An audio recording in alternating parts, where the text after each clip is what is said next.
kata Kuano kiana ruat ani ngai chuan Ton ve to kanwa Kapa angarin ve ta kang mo Ano maningai chuan ti hian kati ang Katilong chu real belly down Mga ina kasim zay lo bang itan Rinong na tu say ang ay lo at siyang sa Sumlay pa'y ang ay lo kanay sa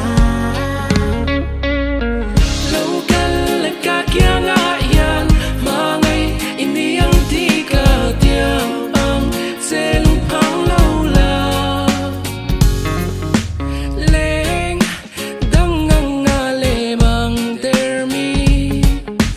Kanilong leng imin ring may lang Kay puntun kanuam Kanuang ainom mong veta kang mo Ano manik ngay tuan tiyan katiyan Katilong chu real belly down Mga ina kasim zay lo bang itan Rinong na tu say ang ay lo at siyang sa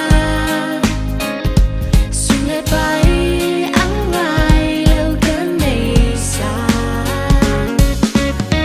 Lo kalagak yang ayan Mangay iniyang di ka tiyang ang selong pang lola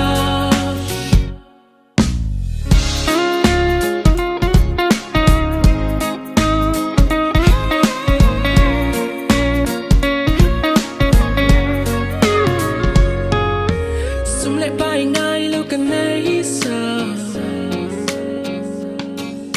Sumlay pa'y ngay lo kanay sa Katilong chu real belly down Mga ina kasim zay lo bang itan